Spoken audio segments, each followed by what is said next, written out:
Good evening, everybody, and welcome to the BCS IT Leaders Forum event. It's talking about tomorrow's world. What will tomorrow's world look like, in the aftermath of the pandemic? So I've got some housekeeping. If you've got any questions, make sure you type it into the chat. We're going to start off by talking with Trond. He's a futurist, author, speaker, entrepreneur, and former director of MIT Startup Exchange, based out of Boston. He has also helped launch over 50 startups. Then we'll have Todd, who's a cybersecurity specialist, expert with over 20 years of experience, and he's had various roles as a CISO, a CTO. His projects have ranged from InfoSec programs for startups to advisory in large corporates and cybersecurity strategies. And then it'll lead on to Jeff Hudson-Sell, who's a serial author and a serial business advisor, C-suite executive, and non-executive director to growth phase technology companies.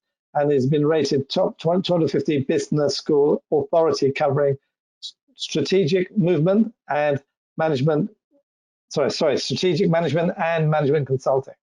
So welcome. So this is a really difficult subject because how do you tell the future? How do we actually predict what's going to happen tomorrow? So we've all got our crystal balls out and had a discussion, and they're all experts in their own fields. There's lots of questions that we want to ask or understand the answers to. Is what technologies will thrive? What businesses will emerge? Which ones will fail? What will happen to our cities? People with financial wealth are now moving out of cities into the villages. How are you going to isolate yourself, your family? How are you going to be educated? How are you going to get your food and deliveries? Are we turning into, there's a book many years ago that I read called Cocooning. Are we actually going to end up living in little boxes and share our kind of life digitally, through remote access and more video kind of conferencing and such? So we're going to start off with Trond. Like I said, he's our futurist. So I'd like to say goodbye to our other speakers. And Trond, please take it over.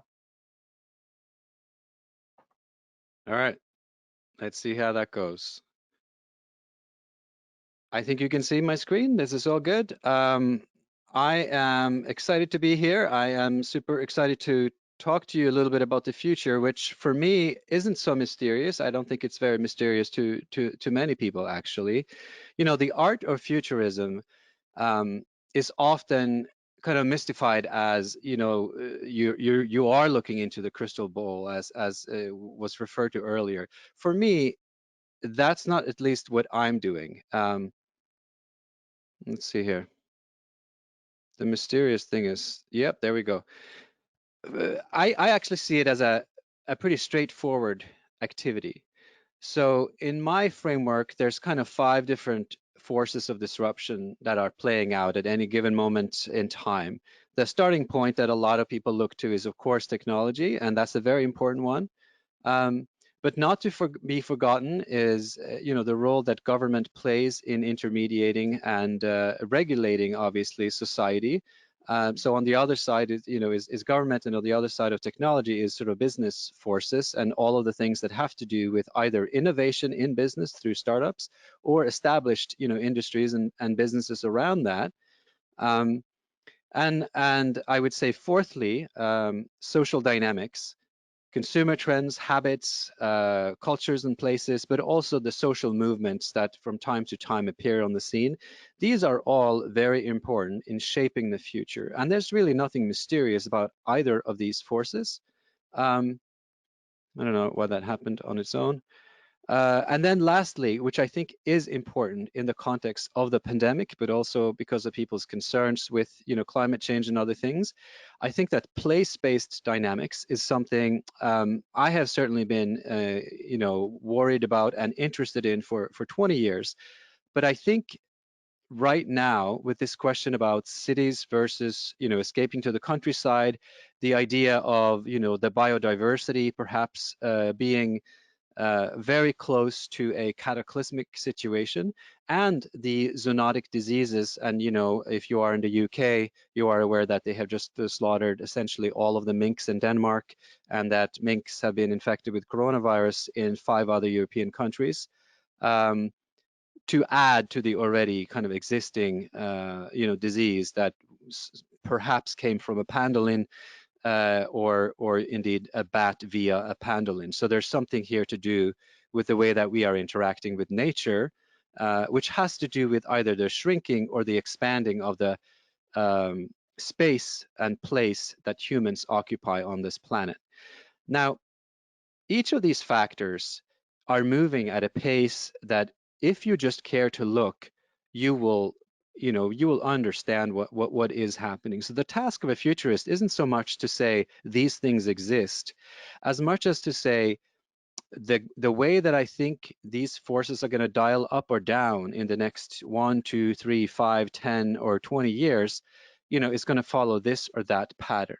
And then the way we kind of think of it, most of us, is that we look at scenarios. We model 4 or 5 different ways that these things could play out. And that's the future, because none of us really want to be put in the situation that we're actually trying to predict exactly what happens.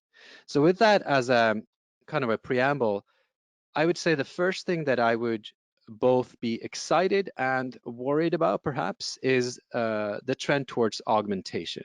And I wanted to speak to that in terms of a very specific phenomenon that, for a good 30 years, technology, IT, was for office workers. We were essentially enabling more efficient office work. Now, it doesn't maybe feel like that during a pandemic. I don't know if we feel very efficient, but we actually are somewhat efficient, because all of the dollars in IT and digitizations have largely been spent on white collar worker and making the white collar worker more efficient. Now, my prediction is that as we enter the future, and for me, future sort of means a decade and up, but I focus on 10 years because it is sort of not far out there and crazy and no one really cares, and it's also not just around the corner. So it's something that, if you don't focus on it, you might not necessarily see it.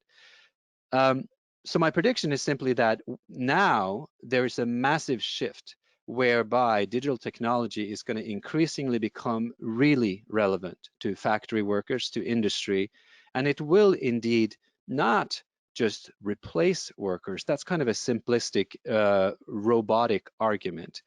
Augmented reality and augmentation is a much more interesting and realistic scenario where, of course, there will be robots that will take some jobs, but a much more important phenomenon is that one where the workers now become enabled by technology and can actually transform the way they work, hopefully in a COVID scenario, do safer work through some digital enhancement of sensors and of other things that make them able to do their work more efficiently, and perhaps even more happily. There are some other things, I think, in this augmentation scenario that are not necessarily positive. I think that augmentation also invites a certain confidence, because you do actually get superhuman abilities. That's essentially what happens with augmentation. And with superpower comes perhaps more raw emotion, and it is maybe easy to let emotion triumph over reason in this scenario where you actually are becoming so empowered and can do things that you weren't able to do before, whether it is lifting heavy things or indeed having superhuman vision or any of these Superman powers that actually our technologies are going to now make available to even the everyday worker in a factory, whether it's run by Amazon or anybody else. Now, the scary part, I guess, of this scenario has to do with singularity, which is a much discussed issue that I'm not going to get into very deeply. I am not a kind of a hard singularity type person, but the truth is, of course, that as technology gets more advanced, machines do take on human-like characteristics. Sentient machines will likely emerge. It's just the question is, of course, what does that mean? They're not replacing human in any meaningful sense, and certainly not as a generalized AI, but they do take on capacity and capability to analyze emotion.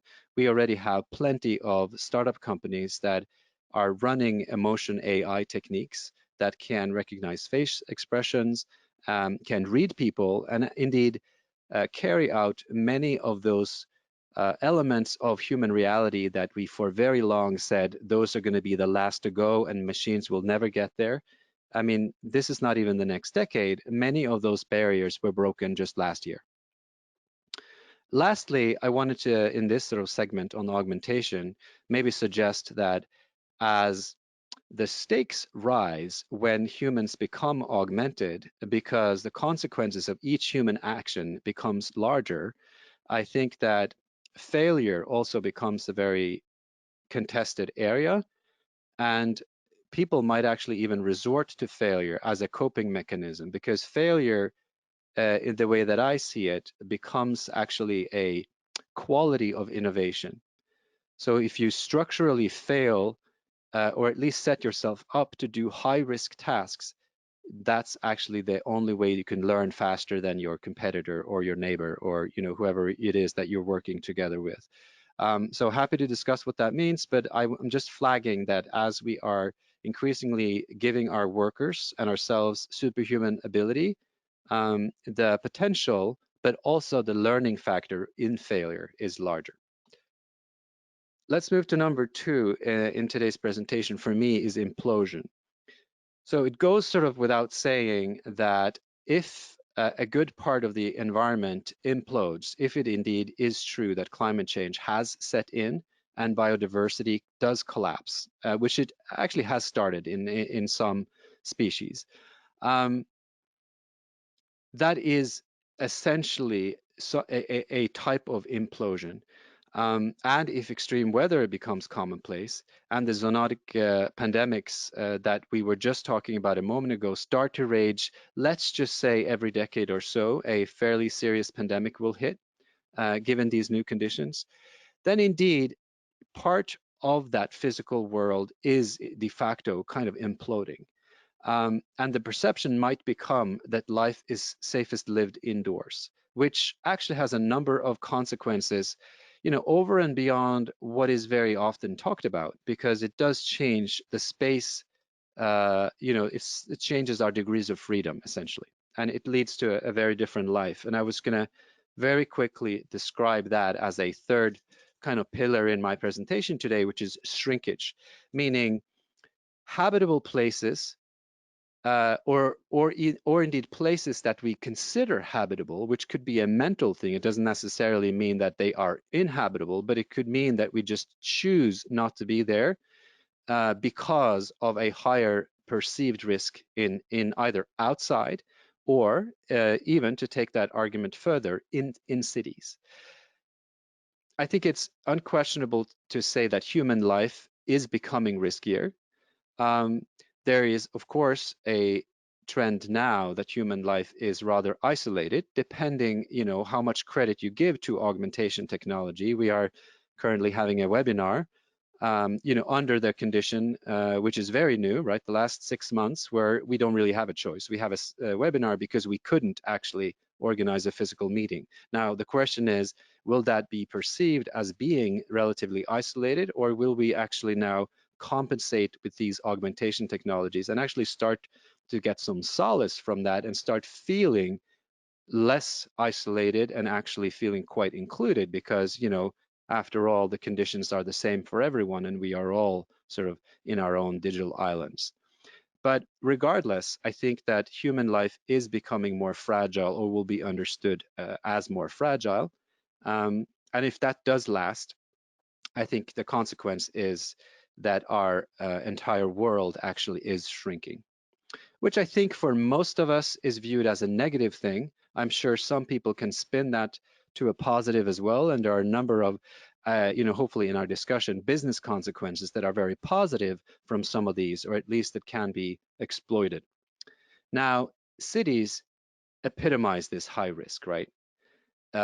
But I do think it's not that cities would be abandoned, at least not in a 10-year time frame. I think it's more that they become reconstrued as what they truly are and always were, which is a high-risk environment. So you go to cities because you want a intense experience. You want to maximize. It's like people go to a bar not because they just want to relax. They realize it is a kind of a performance setting where you have to take some risks. You're going into a intense situation with others, and things can happen in that environment. You could get a bottle over your head, or you might have negative consequences, but you could also have enormous positive externalities. I think cities and every type of city behavior, even deciding to go in the morning to your workplace, or that one day a week that you maybe be asked to go in, you are now in a high risk, high reward setting,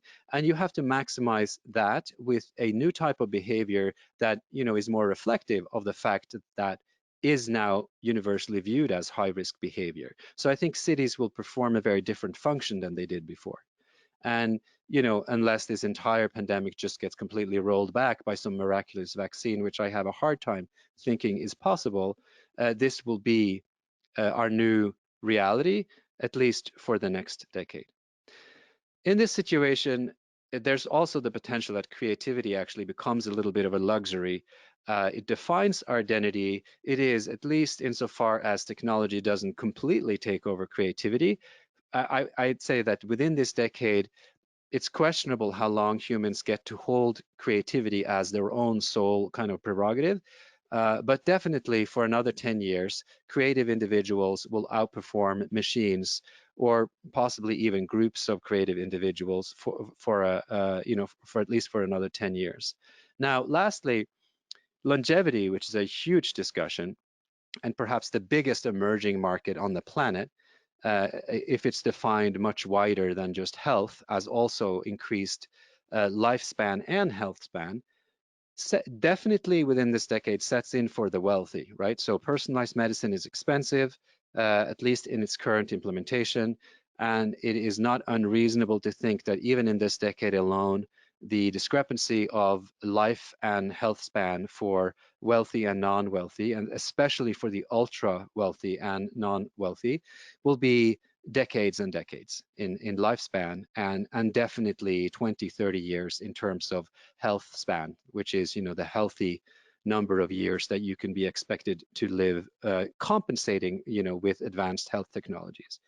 So what, right? As leaders in whether it's in cyber markets, in any kind of digital market, we leaders sort of have two fairly bad choices. If you look at, and I've taken a consciously dystopian argument here to press the discussion. There are a number of positive consequences that I hope we can tease out in the discussion, but I do think that this decade got off with a bang, and they have largely thrust us into two options. One, which is kind of the conscious attitude, which is you're stressed about this, you're very aware of everything that's happening, you're maybe looking at all the negatives that I just pointed out. You're trying to do something about it, but you are very, very stressed out, and possibly you have very little agency in terms of the forces that are playing out, because as I painted the picture, most of these factors are outside of human control, at least as an individual, without kind of massive corporate or governmental power. The other choice you have is, of course, complacency, which sort of sounds like a negative. But I also think that this relaxation attitude that would come from sort of accepting that many of these things are simply happening and they are outside of our control could lead to a certain liberation, and possibly is, on an individual basis at least, a more productive attitude to the things that are to come. So I'm going to leave you with that sort of provocational statement and provocation to say, maybe the passive complacent attitude leads both to more healthy individual lives and potentially to more business opportunities. And I'm going to leave it open for the next speakers.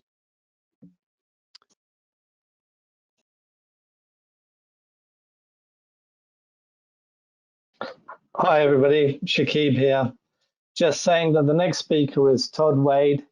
As mentioned before, Todd is a cybersecurity expert with over 20 years of experience. He's had various roles as CISOs and CTOs. So, Todd, over to you.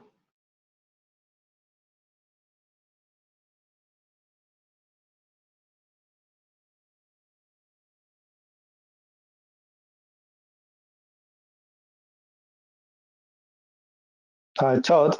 Can you hear us? Are you on mute? Indeed. Sorry about that. Okay, that's all right. Okay, carry on. Yeah, we can hear you now. Thank you very much.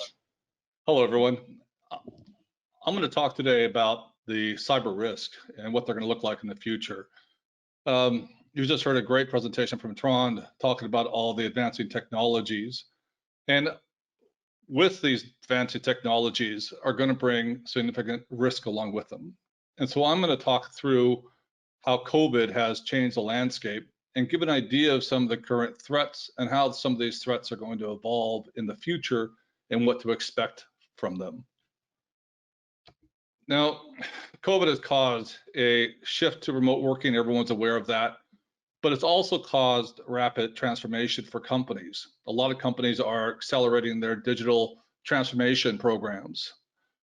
And with these shifts and this prioritization, business operations, it has brought immediate risk to the table. And with these risks, as companies have not understood these risks. And so you have situations where, as they're trying to expand and trying to do digital transformation programs, just as an example, they're so busy trying to get operations back to normal that security sometimes isn't thought out the way it should have been. So the priorities have changed for companies. And as many companies are experiencing financial and operational challenges, you're finding that cybersecurity for some sectors has actually been reduced, spending has been reduced. Yet the risks have increased. Companies are in survival mode. And so as they start bringing on board these new technologies, and as they start bringing on board, IoT type related technologies, they're more concerned right now with getting things operational, functional. So these risks become more apparent. And as they become more apparent, they put the companies at significantly higher risk, which I'm going to kind of outline a couple of cases here to show what's happened to some companies this year. The first thing I'm going to talk about is a recent Travelex attacks. Earlier this year, cyber criminals breached the Travelex infrastructure. Travelex, this was done through an unpatched VPN server. The cyber criminals were able to go in and do reconnaissance on Travelex for days or weeks. And through this, they were able to scope out and understand where to attack. And when they attacked, they took down the entire infrastructure of Travelex. What they also did before they attacked is they did a data dump on all the data. So not only was Travelex everything encrypted, now all of a sudden the cyber criminals had all the data. In order to get things back to normal, Travelex refused to pay at first. Then the criminals just decided, all right, we're going to start releasing your data if you don't pay then. Eventually, Travelex was able to reach an agreement, costing them, I'm sure, a few million, but no one will ever know. They're not disclosing that amount. What the 2 points here I want to make, though, is an unpatched VPN server was an unforced error. The manufacturer had released a critical update months before that, and no one caught that. And what this highlights is the risk going forward, especially when adopting new technologies. You just heard a great thing about augmentation, AI, the impact IoT is going to have. These types of issues are going to become more apparent. And they're the ones that are going to be not necessarily security related. but like manually related, things that you're not going to catch up on. And I'll tell you one thing about cyber criminals, they're not rocket scientists. They're going to go for the easy solution. Travelex was easy. And what this also says about Travelex is it didn't have cyber resilience. As an example, if companies going forward in the future don't plan in defense in depth strategy, if they don't plan for segmentation, if they don't put layers for the cyber criminals or the nation states when they attack their infrastructure, it's game over, because you need to make it difficult for them, because they will go after easier fruit. That's just how they work. And one thing about the current threat landscape is it is literally a gold rush for cyber criminals. It was bad before the virus. The virus has accelerated the windfall because of the uncertainty caused by this. And I'll give you two examples. The next example I'm going to have a quick discussion about is business email compromise during the coronavirus. These are two recent cases the FBI highlighted. And if you read here, the bank customer was emailed by someone claiming to be one of the clients in China to redirect the banking information, and the excuse was a coronavirus audit. Now, the point with this is literally a business email compromise, just for those who don't know, is simply a cyber criminal basically pretending to be someone you know that you do business with. It could be the CEO, it could be the vendor you do business with, wherever that might be. This is to convince you that they're them in order to transfer funds. Now, this literally is netted billions and billions and billions of dollars for the cyber criminals yearly, and this is only going up. So imagine this just being done with email now. Now imagine this as another attack vector being done with AI, where they are able to mimic the individual's voice, which is around the corner. So then you get, let's say, a call from the CEO that sounds just like the CEO, and not only sounds like him, talks like him, asking you to circumvent various controls. It's already happening now through WhatsApp, Facebook Messenger, in addition to email, on how they're coming through and attacking. And with the new technologies coming on board, this is only going to accelerate. Why would cyber criminals stop? This has just been simply too easy for them in terms of understanding how to do this. So going forward, the COVID has changed the cybersecurity risk landscape. Companies need to understand what those risks are. And I'll just give you an example. Is you have gone, and let's just take the remote workforce example. You've now gone ahead and implemented a workforce remotely, whereas previously your infrastructure didn't allow for that. So how did you go about assessing the risk? What processes did you have in place? And this is a good example to how you would evaluate new technologies coming on board. If you're going to be having a new technology, an AI related or back to augmentation, what are the risks that come on board with this? And have you thought through, have you done a risk assessment to understand what these risks are? So when you make these decisions and trade-offs, you understand what you're giving up. Now, you can expect the attacks are going to become more focused. They're going to become deeply personalized. The cyber criminals realize now it's much more profitable to go after the companies, to go after large organizations, governments, because the payoffs are so much bigger than trying to go after someone personally. So they're willing to do their cognizance, and again, with new emerging technology, it's going to make it easier. Imagine an attack that we just experienced, the Travelex attack on their infrastructure was probably a mixture of on-premises and cloud that took them down. Now, imagine your company becomes more focused on IoT, and you become more integrated. You're doing robotics in your warehouses. All of this becomes an increase in your attack surface. All of this means that it's just made it easier for cyber criminals to find places to enter your system. And this goes back into the cyber resilience. If they enter through an IoT device, what does that give them access to? It shouldn't give them access to very much. But a lot of these risk exercises are not being thought out, or they're being thought out after the fact, and then they're being caught out as a result. And let's speak a little bit, and then there's the threat of insider threats. It's expected as the workforce shifts more remote, insider threats are going to become greater. Disgruntled employees are going to be a greater risk as they work from home.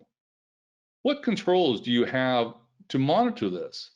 Do you have a data loss prevention system that will highlight when abnormal behavior is happening, when maybe sensitive files are being downloaded to their laptops? Do you have any way to detect that? Because if you don't, and all of a sudden your workforce is remote, you are at real risk then of not knowing when and if and how this might possibly happen until well down the road, until whatever nefarious action has taken place. And speaking of remote workforce, if you're going to do a workforce, thinking through if you allow individuals to use their own personal computers to access your system, that presents a whole other umbrella of risk. But again, I'm going to stress this, it's understanding how to think about the risk, putting together processes in place. So as you adopt these new technologies, or as you adopt these new ways of doing business, you can analyze the risk equally, put together a framework. So it's not throwing darts at a dartboard going at it. So the most important thing I want to leave you with is how cyber resilient is your company. It is no longer a question of if you will be compromised, but when. It's your attack surfaces are just going to explode with the new technologies coming on board. Everything is getting interconnected. Plan on this. Plan on everything as you're designing it. Okay, if they compromise my AWS service, that shouldn't lead to them getting access to my data centers or my warehouses. They compromise one sector of my company, or my HR system, it shouldn't mean that they have access to all of my financial information or my PII data. And spend the time to understand what these risks are. Use an external service to either do some penetration tests or run red team, blue team exercises, or somehow to get a handle and find out how much you're at risk here, and understand as you adopt these new technologies, what does this mean for you and your company? That's it. I'm happy to take questions later and have a further discussion on the panel. Thanks, everyone. Thank you very much, Todd. So the next speaker coming up now will be Jeff Hudson-Searle, who's a serial business advisor and a serial author. I think he's got 5 or 6 books now. I keep forgetting how many books he's got. 1 second. Okay, change. So I'm just getting the presentation up. Okay, can you see the presentation, Jeff? I can indeed, Shaku. Thank you very much. And thank you, everybody, for being here on today's webinar. It's an absolute pleasure to share thoughts and perspectives from Trone on sort of cognitive biases and behavior and technology, and very much again sharing that with Todd, because the whole idea of security is, as far as I'm concerned, a business imperative. I'm today going to talk to you about what I consider to be the most or one of the most important subjects of the decade, and that's going to be around leadership. I'm going to talk to you about purposeful and purpose in business. I'm also going to talk to you an awful lot around trust. Shakib, if I could have the next slide, please. So to give you a little bit of context of my background, as Shakib said, I'm a 30-year business executive, serious business advisor, mainly to growth-based companies. I've probably looked in excess of 300 companies over the last sort of 11 years. I've worked on both private and publicly listed companies, both at a C-suite level and executive board level. And I am a non-executive director. I have been across 4 different companies, and that generally sort of spans around regulation and compliance, technology, and internet security. So giving you some background. I'd just like to say that some of the comments that I'm going to say in today's presentation are very much about my own perspectives and not the perspectives of companies that I currently represent. I just need to make that clear. Okay, let's go to the next slide, Shakib, please. I think what's really interesting here today, and look, COVID to me is just another event. I mean, for those of you on this webinar, you're going to, some of you will remember the Black Friday. You'll remember the dot-com boom and the bubble 2000. You remember Ebola, you remember SARS, you remember earthquakes, tornadoes. You'll remember the biggest financial recession of its time when it came around, which was the double dip of 2008 and 2009. And then you'll be aware of this. And I think that where we have fallen down, you know, in many ways, is lack of planning, lack of scenario planning, leadership. It's early, right? I mean, it doesn't matter what research report that you decide to read, whether it's the McKinsey's latest global leadership report, whether it's PwC, Deloitte, you know, there are all the majors that report on this year in, year out, and they have found that, you know, there is an inefficiency to actually allow leadership to really shine in terms of taking their people, which you know, we've heard about earlier in the other 2 presentations, through troubled waters to clearer waters because of many factors, but one of those factors is mistrust and an inability to have employee engagement, which I take incredibly seriously. You have seen a catastrophic amount of information that has been flooding the internet, both fake news and hopefully some very good expert opinions and articles on some very important subjects. First of all, everyone's been saying that, you know, this is the new era for trust. This is a new era for you know, employees and listening to your employees, being empathetic. And there's been a huge amount of challenges that all of us, including myself, as a board director, has had to raise my game and actually step up to the challenges that we have to deal with on a daily, weekly basis. But there is some actually very positive things that have come out of this period, which you know, I'd like to share with you today. And I think that, you know, 20 years ago in business, I was talking about trust, trust in business, trust within value sets that we all share, you know, trust in a company culture, and there has to be a vision and a purpose behind what we do. Otherwise, quite frankly, what is the point? You know, you've seen it from every angle. You're hearing it now. In fact, I've got an article in front of me from Time magazine. They're presenting that it's 2023, and here's how now we can fix the global economy. You know, we've got a vaccine, great. But fundamentally, you can have the best vaccine. You can have a resolve across climate change. You can have a resolve about very innovative technology and very innovative security. But if you don't have leadership, which is really going to be able to have the power and ambassadorial power at a significant level, then you're not going to be driving people or performance to a profit. You know, and I think that that is incredibly important. There are 7 things that I wrote recently, which I think is probably worth sharing with you, around, you know, what needs to change. For me, behavior has changed significantly. I think in the last 200 days, we've probably accentuated our behavior by something in the region of about 5 to 6 years in the way we react and we act generally.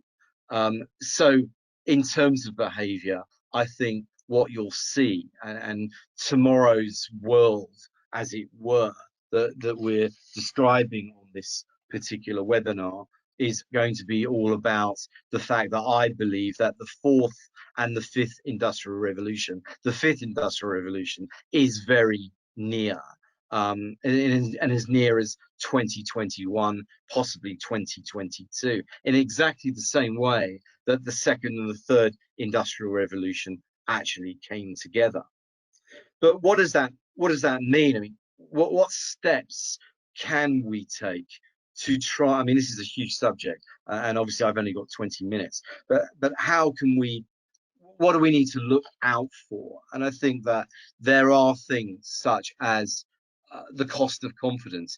I think Trone touched on some of the issues of isolation and loneliness. It doesn't just stop things like creativity and innovation. Well, actually, in some respects, innovation has actually been incredibly successful through the period. We saw Isaac Newton in 1665 and 1666 that produced his best work because he was in a lockdown for 2 years in a cottage in Lincolnshire. So innovation can certainly excel, but for some, you know, that they are going to suffer badly with an inability to have freedom, with an inability to be able to connect with people, to collaborate with people, to agree things. And you know, what you have with virtual online is very much a system where, you know, it's soulless. It's more difficult to connect. You've got more working from home, you know, in which Todd, you know, was very instrumental in describing earlier. And you've got to have not activity, but you've got to have defined outcomes. So I think there's a cost of confidence. And I think this is where I talk more again about trust. I mean, Stephen Covey was very instrumental, you know, 20 years ago, 10 years ago, you know, describing that the glue of everything we do is about the relationship and collaboration. I was with the Hungarian ambassador and his attaché recently, describing how we can increase collaboration for UK and Hungarian and CEE companies, and how we can start building better bridges. I think it's absolutely paramount for an international trade perspective, and also for investment, innovation, and policy law. These are incredibly important factors. We have the virtual century, but there are some areas that we can excel upon. So if we start looking at knowledge sharing, knowledge management, and better ways of being able to expand our minds. Sean talked about earlier about being superhuman. I've written about this in great detail. I'm not saying we're all superhuman, but we certainly have the ability to expand our cognitive biases, our minds, and have an ability to be able to accentuate and expand our learning and expand our roles and responsibilities.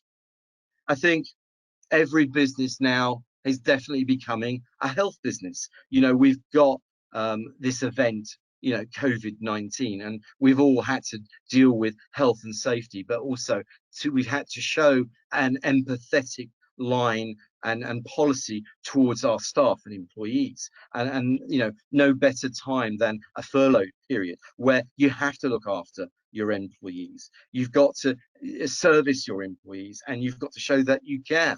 You've got to be able to listen more. You've got to understand more. In some respects, you could actually question that we didn't really understand our employees 3, 5, 10 years ago, because we failed as leaders. We failed in leadership because we didn't actually listen. We didn't have effective listening. We didn't have empathy. We didn't do appraisals. We didn't understand what their expectations were or needs were. Therefore, how do you expect them to engage with purpose and actually, apply trust?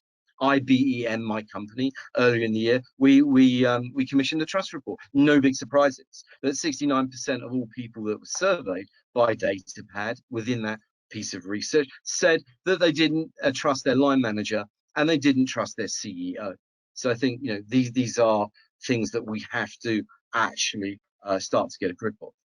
And someone I think said earlier about the cocoon and isolation, and isolation is a big issue. And I think that we've had this period in the United Kingdom where we were locked down for a considerable period of time. I was back in the boardroom again sort of towards the end of June, and subsequently after that was able to do a lot more meetings and get an awful lot more done. But for some, they were afraid to leave their front door. For some, they were sharing rooms with their co-workers, peers and colleagues. And in the city, you could see, houses of sort of 10 people sharing a house. And these are environments that will only ever cause a massive frustration from a leadership point of view, trying to get staff motivated when one's working on the bed, one's working on the dressing table. It's incredibly difficult.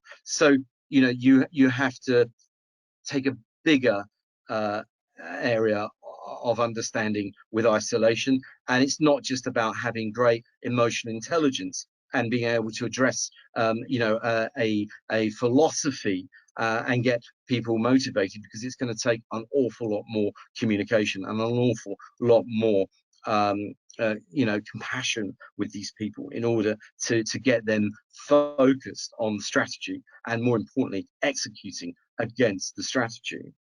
And I think finally, number 5 I've got down here, which is the reinvention authority. I think we need to see more around corporate purpose. And in America, we're starting to see chief purpose officers, and we're starting to see chief trust officers within organizations, because it's not a HR function, and a lot of people don't even understand, how do I execute a purpose strategy or a genesis strategy of purpose and trust within my organization?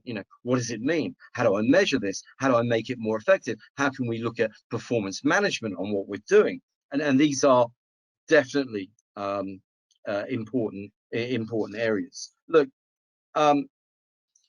COVID-19, no question about it. It's changed the experience of being an employee, a customer, a citizen, actually being a human forever.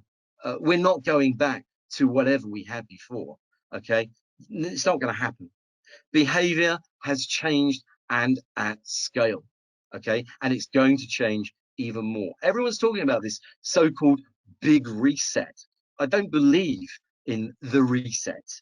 I think this is a period of time, and change is constant. Change constantly evolves. The way we think, how we now need to design things, how we need to communicate. The answers are going to shape us forever. We all are a direct correlation of the experiences that we endure and we receive. And that listening era that I talked about, I think, is significantly important. I think I've run out of time, and I've got so much more I would really love to share with you. But I think that, can I go to the next slide, please, Shakib? So look, I have got a lot more, but let's leave that potentially for the discussion. My final thought to everybody on this call: is that it's incredibly important that responding strategically to the current economic event requires a high degree of creativity, an openness to those challenging assumptions, and a willingness to look beyond the obvious in addressing the threats and embracing the new opportunities. This era has got phenomenal opportunities, okay? And we've seen that with entrepreneurial spirit of the companies that have succeeded through the period, not the companies that have failed. You know, and everyone's saying it's failed models and it's failed leadership and everyone's going to go to a wall. No, wherever there is a negative, there's a positive. Wherever there's change, there's transformation. There is Darwinism. Darwinism is all about, it's not the strongest of species that survive, but it is the one that's more adaptable to change. This era is about adaptability. It's about flexibility. It's about really understanding and driving innovation, investment, and people at the center core of everything we do to drive better performance, better businesses, and better opportunities. Thank you.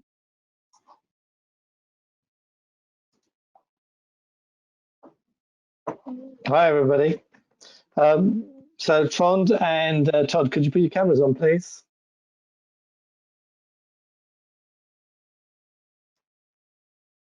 Okay, so we're just waiting for everybody to come back on. Just a second. Yep, everybody's back. So very interesting. Lots of comments have been made. Very hard to read in this application, but we'll try to do our best. Some of them are comments rather than questions, but I think they're valid comments. So we'll take that on. So let's start with the first one. So we talk about erosion of trust in talk. How much of this comes from the debasement of political trust from our politicians? And I'll start that with Jeff. It's a very good comment. I think a lot has to do with government first, because I look at leadership as being in effectively 3 levels within our economy. Firstly, I look at government mistrust and trust. I look at business mistrust and also trust. And I look at leadership at home, mum and dad, grandma and granddad, as an example, in exactly the same way. The government has a massive influence in the way that they will shape business, and they will shape the way people to behave. So I think the comment is 100%.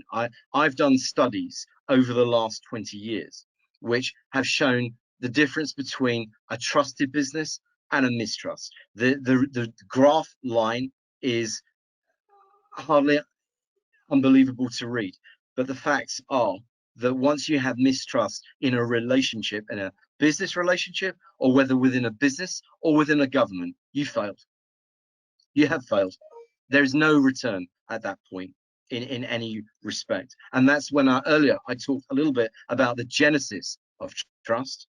And I have been working with many companies around improving and securing better trust and better engagement internally from the board down, and actually from the bottom up to a degree, which is an incredible matrix that needs to be understood.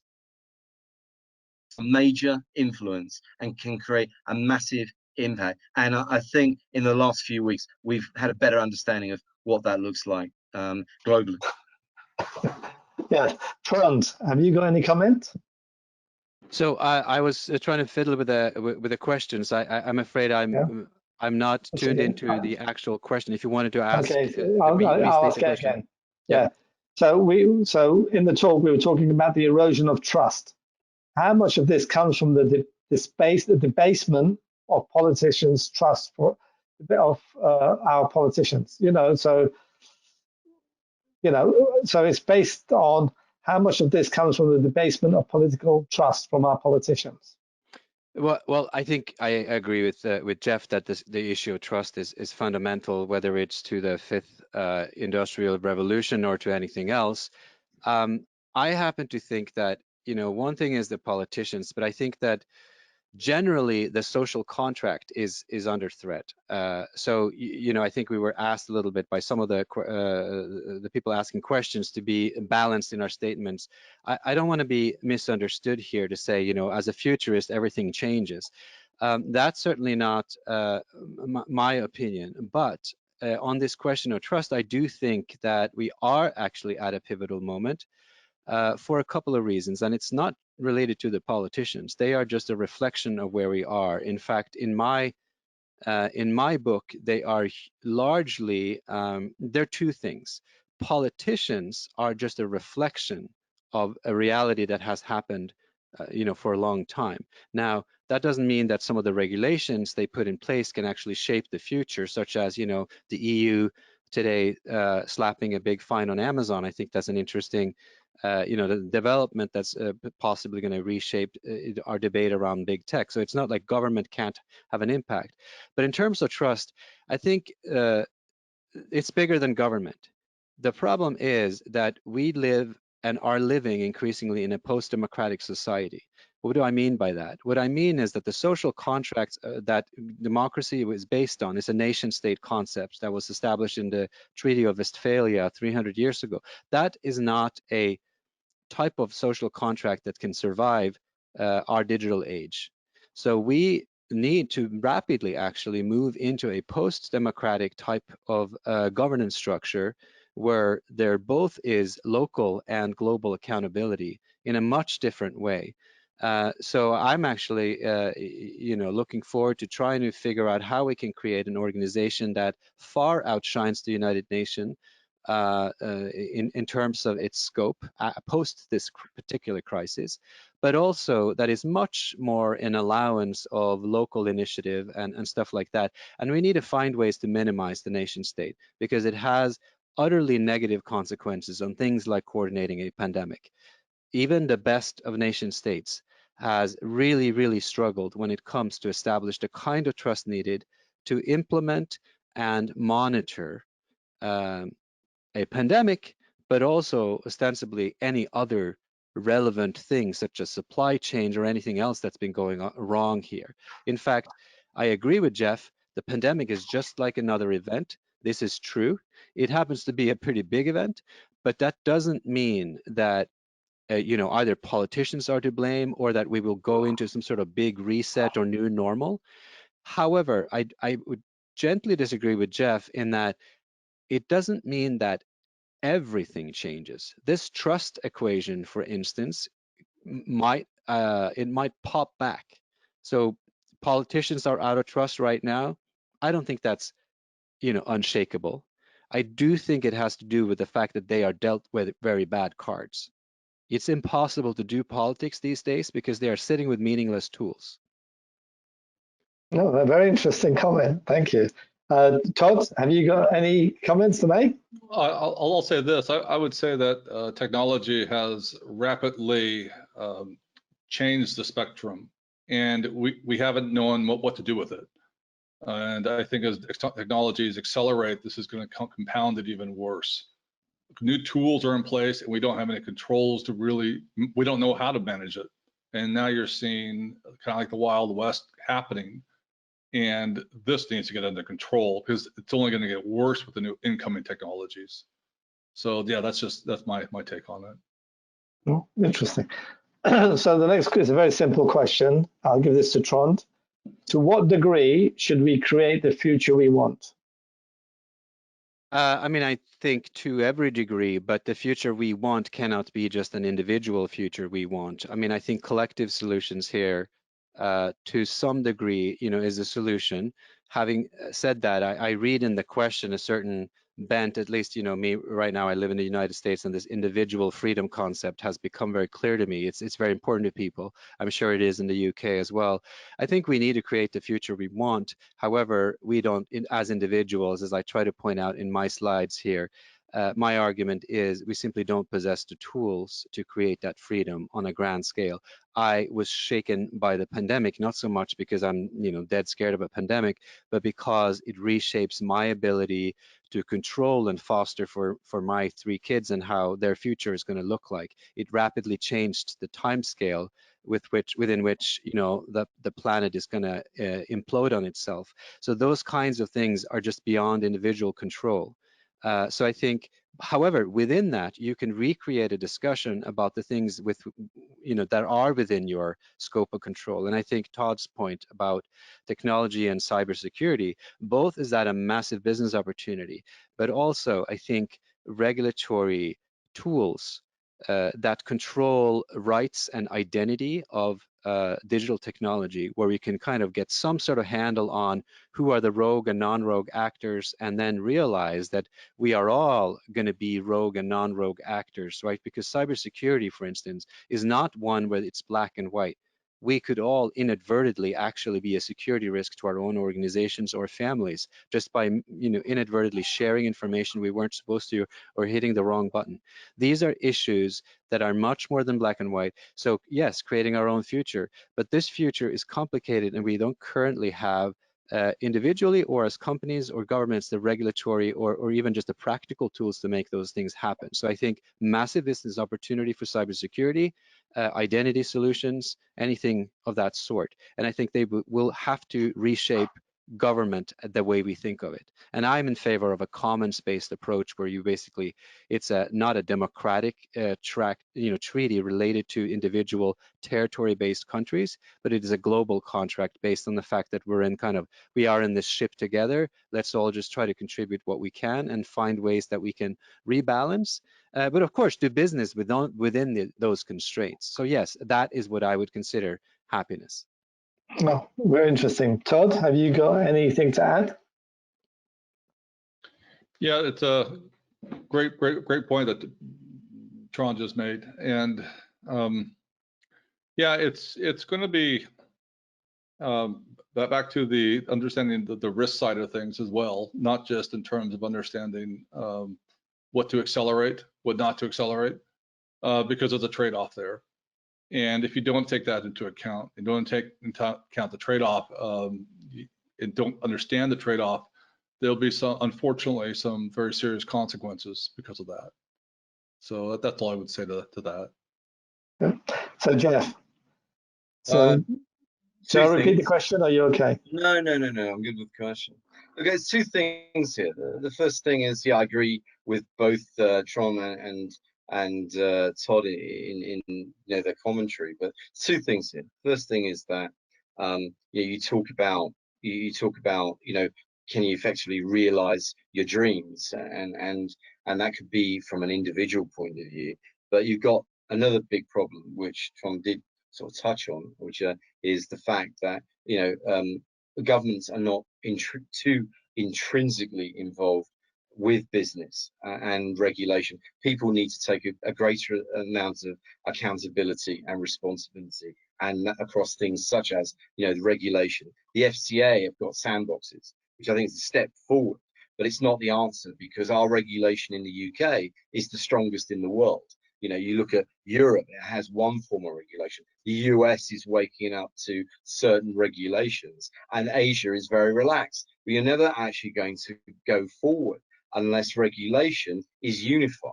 Effectively, what Tron said is that it's about creating a kind of another UN, but or another World Economic Forum to actually try and manage some of this. But the problem you've got with these big sense projects is you can't do the big vision because politically it's a minefield to try and deal with the red tape. But what you can do is take baby steps in order to achieve that. Now, happiness is another word. I mean, is happiness a science? Is it a cognitive science on feelings and emotion? But each and every one of us, if I believe that each and every one of us, this is only my preference here, is connected to a purpose, and around purpose-driven leadership or trust-based leadership, you can create that happiness because you're engaged with your employees and your people. They want to be a part of that journey, right? The problem you have got from a behavior standpoint is you're dealing with baby boomers, you're dealing with millennials, you're dealing with Gen X, Gen Y, Gen Z. We all have different behaviors, and we all behave differently. you know, baby boomers don't want to own anything. you know, they don't even want to share things, right? So, and they don't communicate that well because they feel that's it. And you've got to share their values, not the other way around. So you've actually got a melting pot of different behaviors, different attitudinals, and somehow you've got to try and engage them. I still believe that if you're good, if you're a solid, good leader, and you have the ability to create purpose within the organization, you have a bigger contribution than just employing someone. You have the ability to engage someone into that vision and with a purpose and with an outcome. And I think we need to be doing more of it. Interesting. Thank you. So here's a funny question, really. And I'll start off with you, Jeff. How does China fit into this puzzle? Does China come out stronger or weaker than the West? So did you say China? China, yes. How does China fit into the equation? Yeah. So I've got strong views on this. I've got very strong views. I mean, look, I've been watching China through the pandemic and watching, looking at their consumer engagement and behavior. I've been looking at how they try to recover. And I've got to say, without, this is very difficult for me to say on this particular forum, but I would say that if we see a change in US presidency, I think actually you'll see China recover quite quickly. Yeah, no, I can understand that. Trond, have you got something to say? Well, I think that China is, with this pandemic, already moving into becoming the leading global economy, and I don't think Biden can change that. However, I think that largely a very good thing. I think a multilateral system of nation states is very healthy. That flows from my argument, which is that the nation state system, is out of date anyway. So, the more challenges you can bring to it, however, in a peaceful transition towards something else, it's all for the better. So I think there can be no transition towards the kind of organization that I'm talking about, which, by the way, hopefully would be a virtual organization. And no one wants to build a United Nations building in New York or anywhere else or around the world. This should be a virtual organization to save an enormous amount of resource. And then we just have to figure out with some sort of new tool for deliberation, which is better than a Zoom or any of these tools that we're using right now. To try to create some deliberation software where we can actually debate and have common experience and develop common experience, which I think really augmented reality, we're going to have to wait for a good augmented reality software before my vision is even realistic. So I think it's towards the end of this decade that this vision could become possible. But I think China is very well prepared for a post-democratic world because they never were a democracy. So that's always an advantage when you are not, you don't have this incumbent attitude where you're defending anything. They're not defending anything. They are a civilization. However, we also need to move beyond the concept of civilizations because that's a kind of an ethnic and governance type model in and of itself, which is outdated. So they look like they have the advantage right now, and they likely will. However, in a reshaken world where individuals start to count, and where some collectives of individuals can actually have power, that is of course not so welcome in the Chinese model, where everything is geared towards the great collective, which is China. So as big as China is, they are only they are only a third or a fourth of the globe, depending how you count. So they can't dominate the world, and they will not. But for now, I think they are sailing up as a massive technological and economic superpower, which is going to outlast this decade. And I don't cry over it, honestly. I think it's fine. I think it challenges the rest of us to just bring out the best and create something new that will hold China accountable, hold the US accountable, and will hold even the EU accountable, which is running into its own problems right now. So Todd, do you have any comments? Yeah, I'd add to that. They're growing. They're going to be a major player, but the technology stacks that they're creating and the security side of things, they're segmented. They're going to be further segmented. You look at this 5G by Huawei side of things. These technologies are now being developed in isolation, and from the security side, there isn't much on the security side coming out of China. all of our encryptions, all of our, in terms of our security postures and stuff, are coming in from the west side of things. And with this, especially this 5G type of things, it's going to be interesting to see how this evolves. If they're going to start doing their more, I would say, a more closed off internet, for instance, and get more closed off in some areas and take more control of it to limit the influence of outside. And this also goes down to what they're creating technology wise. You know, will it be able to be integrated with the technology on the west side coming in? And what they're producing, is it going to be secure? Because right now they're just not there. And that's the major issue that they still have not gotten a handle on. So yeah, that's just my take on it. Yeah, no. I can see them becoming a bigger player, I think, if America allows them, but we'll see. It'll be interesting to find out what Biden does. Okay, so the next question. In the early days of COVID, there was talk of businesses massively reducing their office footprint and more people working from home. So do you think businesses can thrive with just remote workers, and our cities become ghost towns and the price of commercial office space drop? There are a few questions in there. So it's really about, what is the workforce of tomorrow going to look like? Are we just going to be remote only? Are our cities going to become ghost towns?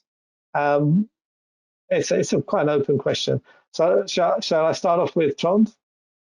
Yeah, I have a very strong opinion about this, keeping in mind that my PhD was on remote work 20 years ago, and I've been tracking this area, and I have seen all these visionaries talking about how virtual and remote work is becoming better and better, is the preferred solution. But, you know, from the first internet wave onwards, the people who said that remote work was fantastic never practiced what they preached.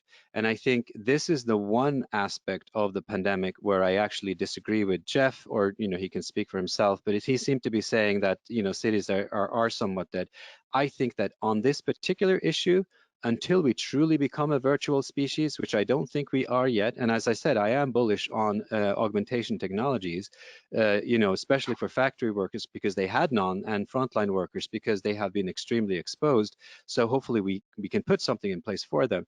But I think for the white collar workers, we are all going to want to come back to the office somehow. We of course don't want to come back to the commute. So I think no one's talking about you know, and if you can, by the way, I've been remote for 15, 20 years, right? So this is not new to me. And the only time I go in is if I have a realistic opportunity to do something that I cannot do remotely. So, and I think that is, of course, true.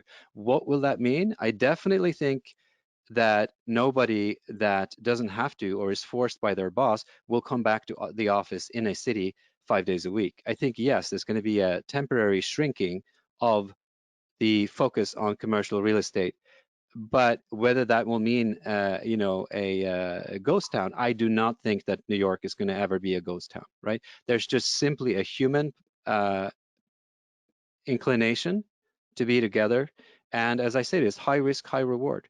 The high risk, high reward type of individuals who liked cities in the first place, unless they are immunocompromised, will go back to cities.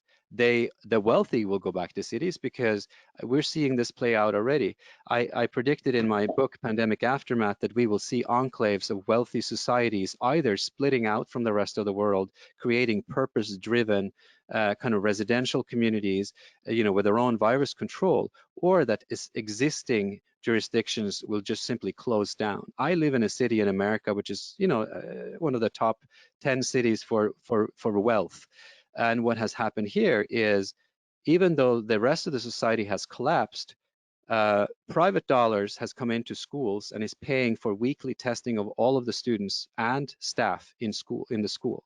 So we have essentially closed the walls around this town with, you know, 20,000 people. Wellesley College is in there. Wellesley College very early on just put all of their you know, endowment dollars into play and are testing everybody on campus. That's 4,000 people twice a week, right? So the wealthy are either shutting down, bordering up, and they are testing and tracing and, you know, obviously access to the best medical care. This is the same thing that will happen in the financial district in cities. They will simply control, like I was in Dubai last week, which is crazy, right? But why can you go to Dubai right now?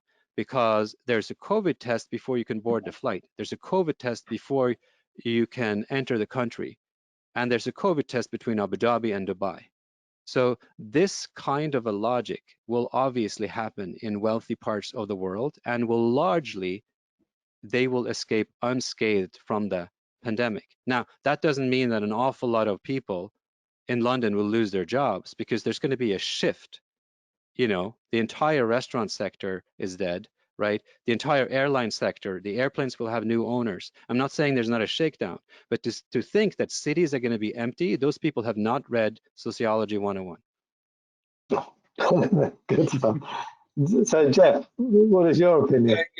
Trond, I don't know what you were inferring with me, because what my book's 1 to 5, not 6, Shaki, all are around people-centric activities. I have written about telecommuting in great depth and done incredible amounts of research on the virtual boardroom and interaction. So my view is this: I used to travel 80 times a year on business, averaged 230 jets for 15 years of my life.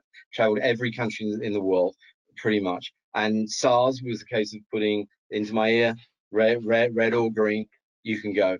I'm not convinced that this COVID-19, and Obama was talking about trying to build the next, to try and deal with Spanish flu, if you remember, Trond. He was trying to put a lot of research into that.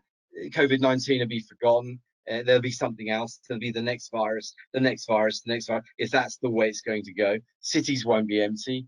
I think that there are people that are desperate to have energy transfer between human beings, to be more creative, to be around each other. We are social beings, and we demand and we create the ability to be able to spend quality time together with defined outcomes. I think the very nature of how we behave with one another will be different, because I think you know that there's a window in your calendar, and you're going to spend time with John or Fred, and that time is not going to be let's say just a conversation. It's going to be purposeful, it's going to be meaningful. There are going to be things that are defined that will come out from that, but you'll be able to stimulate more, you'll be able to transfer that energy that I talked about, and things will trigger which will never trigger on a webinar or a video call or a board call.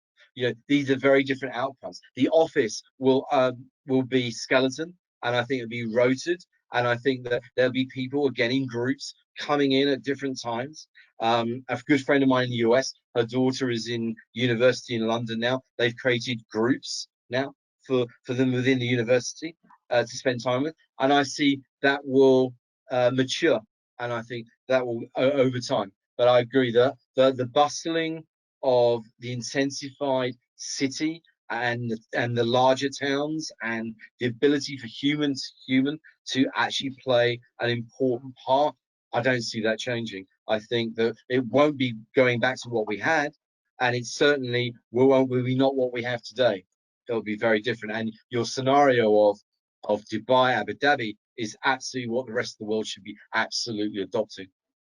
Yeah, I'm glad I misunderstood you there, Jeff. I just wanted to say what I was triggered on, and I was actually just hoping we disagreed for the sake of having a good panel debate. So now I'm really sad. I'll send you a copy of my book if you'd like. I'll send you my book. All right, so let's have this fight. I'll send you mine. All right. So the point is, you said something.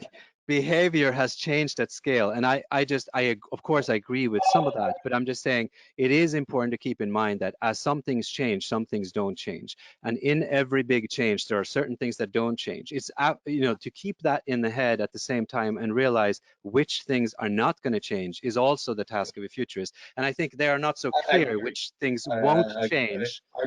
I agree, but I think we were lost in translation a little bit.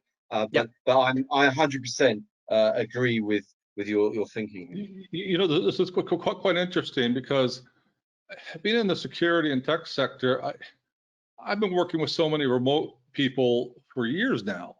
And it hasn't, just in terms of just what I'm seeing is the shift has already been happening, And for some people, some departments, some types of industries, areas, I think this will continue, because I think you can get performance for some types of individuals just fine remotely. And I think I think it'll depend on what you're talking about, what positions you're talking about, what departments you're talking about, because for sure, a lot of productivity has been mixed. It hasn't improved in being remote. I think people have been commenting on that. So it's been a mixed bag, but from my standpoint on security and tech, it's been a real positive. And so I suspect this will just continue on, and you'll see more of these types of roles continue in remote. Well, I want to comment on one thing, which is the talent pool. The talent pool has become global, right? So that's interesting. It's changed in, you know, I'm engaged with Antler. It's a global early stage venture firm, and we suddenly can access teams from anywhere on the globe. And in the US, you know, we went from a kind of city-based cohort model to suddenly we are investing wherever you are in America. You are a target, and we can put in a CTO, you know, from Singapore, and no one, you know, blinks an eye. This is reshaking innovation for startups. It becomes a global market for everything, and that the effects of that will only be felt after 10 years, and we will have a generation of startups that just wouldn't exist today, because you can literally take a talent in Michigan, you know, who's talented in one particular field, and it doesn't really matter where we find the complements to that team. But there is a difference between, like, Steve Jobs was very big. I didn't know Steve Jobs, but you know what I read about Steve Jobs is that Steve Jobs had a very interesting way of managing meetings and creativity and innovation. And it's a clear statistic that if you're doing a meeting like what we're prescribing now, you know, we're talking about probably about 10.86 ideas, as opposed to if we were in a boardroom together, we'd probably stimulate somewhere in the high 13s, 14, you know, of ideas in that period of time. And that question begs itself back to risk: is why would I not want to stimulate more ideas? Because I'd want to make a better decision. I don't want to just have to make a quick decision based on the fact we're on a virtual call now and we've got deadlines and we've got to make it now. I would rather have more ideas, more creativity, more solutions, more perspective. And it, you know, if we're not doing that, then you've got to question. That goes back to leadership again, saying, well, why are we not making better decisions? But I think the real question, and this is more a question about things we haven't really talked about. We talked about cities. So let's talk about specifics. In cities, what do you have in cities? So I have a whole analysis of mega cities, right? So cities with more than 10 million people, they have a real issue, which is if you're going to continue the kinds of things that mega cities are good at, which is like massive stadium concerts with pop stars, you know, putting 100,000, 200,000 people into a stadium, and then sports games and all kinds of activities of mass nature, which I happen to not enjoy so much, but a lot of people do. The question is, you know, for that to be worth it in this decade, let's just talk about this decade, which is a decade where we're going to have contagion in the population. We're not going to really have vaccines at scale for the whole world. So there are going to be cities with over 10 million people. There's, you know, literally 50 of these cities. And if they're going to have any kind of activity, it's going to be extreme high risk. Now, will technology, identity management, combined with vaccines and testing and this and that, will we get an efficient enough system that you can put on a U2 concert with 100,000 people in a random city, you know, just announcing it one month and putting it on after another month safely? Testing everybody who goes in and out, and then for it to be worth it and put the cost into the ticket. These are the kinds of things I think that are interesting to think about in terms of what is it worth to preserve in terms of cultural things of mass character, and what is just simply not worth it. You know, we could decide as a civilization that this was a very nice thing that we did back in the 2000s, but we cannot do it ever again. It's just not cost effective. These are the kinds of cultural choices that we haven't even started talking about. But even at a smaller scale now, Tron, look at the theatres in London. I mean, you know, they've been closed down now for some period of time. People's behaviour have changed again, because it's like psychologically, going back to mindset, psychologically, I don't want to go to the theatre. I don't want to go to the cinema. I want, and behavior has changed. Yeah, but that's what I would argue with you. Luckily, that's where we differ, I think, because what I would argue is the following. If you think about the West End, right? Think about the West End for a moment. I would be willing to, in the same way that I last week made a decision to get on a plane, fly to Dubai and meet some high net worth individuals and get my podcast and interview a royal and a lot of other opportunities that came to me. And I took an enormous risk in doing so. In the same way, if someone said you can go to the West End and watch this massive, cool new musical, in this setting, and then I had the opportunity to get tested, and I knew that everybody in that theater were tested, I would probably do that. Yeah, but me and you are not the old and the frigid and the concerned. We are individuals. I've been on planes. I've been out to Jersey twice. I've been on 4 planes in the last 4 months, whoopie-woo, but I went on 4 planes doing exactly the same as what you did on a business trip because I could.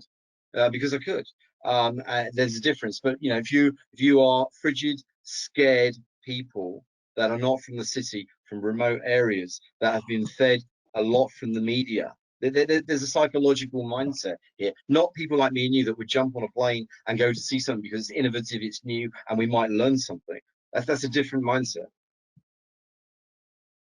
Okay, guys, let's see if Todd has got anything to put into this conversation. So me and you just been ignored. my only point with you guys is I know plenty of people in the city who have that mindset, who aren't going to go to the theater in the West End. Yeah. It'll be me and Jeff. It'll be fun, Jeff. I can't wait. Just tell me when. Yeah. Okay, here's a quick question for Trond regarding AI systems. You talk about replacing knowledge workers, but will AI replace the roles faster than more new ones are being created? So this is the employment piece. Are we going to lose more jobs faster before we create new jobs? And we've seen jobs change from the 2000s and digital and everything else. So the jobs we have today are very different to the jobs we had 20 years ago. Well, I mean, it depends how you define knowledge worker. But if you define it the traditional way, which is, a white collar knowledge worker, there are going to be many, many more of those jobs just because they are the only kind of jobs that humans are going to have. But on the blue collar side and in factories and frontline situations and anywhere where you actually cannot outsource the activity either to a machine or, or to someone remote, I mean, there's just a massive shortage currently. So, I mean, in this decade, I think that it's not an issue at all. Skilled manufacturing jobs is a massive shortage worldwide and in the US. And that's only going to continue because essentially we need to educate an enormous amount of people that have kind of just one level skill above the typical sort of factory worker. And that's actually the challenge is the opposite. How do we find efficient ways to upskill workers so that they can operate in this augmented situation? So it's the opposite is the problem. Now, will a lot of people who are refused to upskill lose their jobs? They will all lose their jobs. They will be on the street. If there is no social safety net, these people won't have jobs and they will be on the street. But that is a choice you're making because these are not just going to be jobs for people with 140 in the IQ. There are going to be plenty of operator jobs that all they do is demand a little bit of skill and initiative. So, those are choices people make. These people are not going to be without jobs, but it's going to demand that you work hard to earn new skills, and you might have to recertify every 6 months. Things move enormously fast in the automation field. Jeff, have you got any comments? I agree. I think you're going to have to. Education is going to be massive in the next 10 years. And I agree entirely. I think things are moving incredibly fast. We haven't really talked about quantum and some of those activities, but I think there will be lots of opportunities. I think we've already seen the job market open up in the UK, and there's flooding the market with jobs, but these jobs require a higher level of skill. and maybe a different level of competence. I think that's going to continue, and I think there's going to be I do believe that through technology there's going to be a lot more opportunities, but only if you're prepared to educate and learn and grow. Interesting. And Todd, so with AI systems, what is the kind of replacement of technicians, you know, and cybersecurity and everything else? Yeah, I think AI is going to be an interesting one. I think I'm just going to say I see AI actually augmenting workers. I think they'll enable them to perform better at jobs, and it'll be a key tool. I don't see AI. I mean, maybe in robotics, I don't see AI replacing workers on the scale. I know these guys are feeling it's going to, in some areas, yes, they'll replace them, but I think AI is going to improve the productivity of these workers, and it's going to be able to enable them to do much greater things than what they're able to do now, is what I'm thinking. And I'm also, I wouldn't be, is if you look back 20, 30 years ago, the jobs today didn't exist back then, many of them. So what are these jobs going to be? I think we haven't even thought of some of these jobs, what they'll be 20, 30 years ago. At least maybe Tron maybe has, but I haven't. So I think you're going to have whole new categories appearing that aren't here now. So we're talking about all these job losses now, yes, but there will be these other types of jobs. And what are these jobs? I don't know, but they're coming around the corner, and they're going to look a lot different. But we're going to adjust, we're going to evolve, and we'll figure it out. So the only thing I'll say about this is that the way I envision this is that we are entering a decade next decade of edge production, right? So everything can be 3D printed, but it needs to be adapted. And for the more complicated jobs, you're going to have local assembly. So all of this means is that, at least that this is my vision of how the society then should work, is because you can distribute and digitally produce a lot of stuff, then you need very, very high skill laborers in every locale. So if you're going to actually have people living in Scotland and remote Norway and in the mountains in Afghanistan, if those people are going to have the kind of quality of life and the access to the products that we want them to have, then we're going to have obviously broadband. We're going to have these advanced 3D printers and other augmentation-based manufacturing systems. But then you have to have workers to operate whatever infrastructure we put in place. And that is the guarantee, I think, that we're going to survive as a distributed population around the world. So I think largely, if we put that in place, it's a fantastic thing. It actually is a solution to the environment as well. Any comments, Jeff? Well, look, I think we've never seen sustainability and climate change. We've never seen a bigger subject. But like Tron said, in his discussions, I mean, Jay Mather, Canadian sustainability expert, 20 years ago was scaring the living daylights out of everybody. But the fact was, it's the truth. So we're way behind. We're way behind our 2050 mandate. Way behind. But we can make a difference. We can try and make a difference. And I think that, again, I talk about corporate social responsibility, and companies talk a lot of words, but it's not words that we need. It's execution. Good. Okay, so let's lighten the discussion. I've got a really interesting question, and I'll ask all three of you. So the person asking the question says, I expect my year-old granddaughter's first word to be Alexa. What do you think she will be asking Alexa in 10 years' time? So I'll start off with Todd.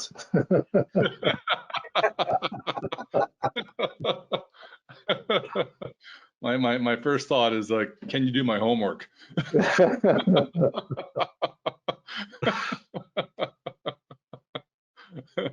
This is yeah. What is she gonna be asking Alexa? I have a 1-year-old son right now, and it's amazing to watch his interaction with technology now. Whereas when we were that age, there was no iPad or or iPhones. It's intuitive now. So I think intuitive now, they're going to be doing things with Alexa that we're not thinking of yet. And I think it's going to be quite cool to see how that creativity expands from the child's perspective, and how they actually engage with that. It'll be really cool. So that's my answer. Okay, Jeff. I don't think Alexa's going to be around in 10 years' time. So it's going to be finished. You know, I mean, I met Bill Gates in '99, and Bill Gates stood up in the forum and said, "My vision's clear. It's going to be one screen, and then on that one screen, you're going to be able to do everything you want to do. Home, you'll be able to ask it home, you emails, you know." And look, I don't think we're getting too far away from that. And I believe that, you know, you're not going to have all these platforms and, you know, I'm going to separate my work life from my personal life, and, you know, I'm going to have this and that. I think you're going to have, you know, like Digital Equipment Corporation had back in the day, home office business, you know, and I think that you're going to find that, you know, the way forward is that everything will need to be integrated onto one, and you will have one, and it will do everything we want it to do. And I think that's more likely than, hey, mummy, you know, what can I ask Alexa for? Because I don't think Alexa's going to be here. Finished. Trond. I mean, I think within the next decade, I think, you know, Elon Musk's Neuralink company will have succeeded. So she's not going to have to ask Alexa anything. She will just think Alexa. She will also have renamed Alexa to her own avatar favorite name. So she will simply be thinking, how will I convince my dad to do this? To do? Which is the hardest question, right? Or maybe the mom, because she's smarter. How will I convince my mom to get X? That's what she will be thinking through her neural implant. Fantastic. That's a very good point to finish on. I'd like to thank everybody, Jeff, Trond, Todd, for coming along. It's a little bit earlier to shut, but I think we've had some very heated discussions, and everybody's dying of thirst and wanting to get back to their normal life. I think it's been a very interesting discussion. I really appreciate your help and support in putting this together. A lively discussion. I think this is one of the best that we've had. And I look forward to talking to you guys before the end of the year, but hopefully in a happier 2021. Okay, and I'd like to thank the audience for coming along and asking questions. Sorry I couldn't get through all of them because some of them were more statements than questions, but hopefully you appreciate the questions and how they were answered. And I look forward to working with you early next year on the next BCS event. Thank you very much, everybody, and good night, everybody. All right, good night. See you. Bye-bye.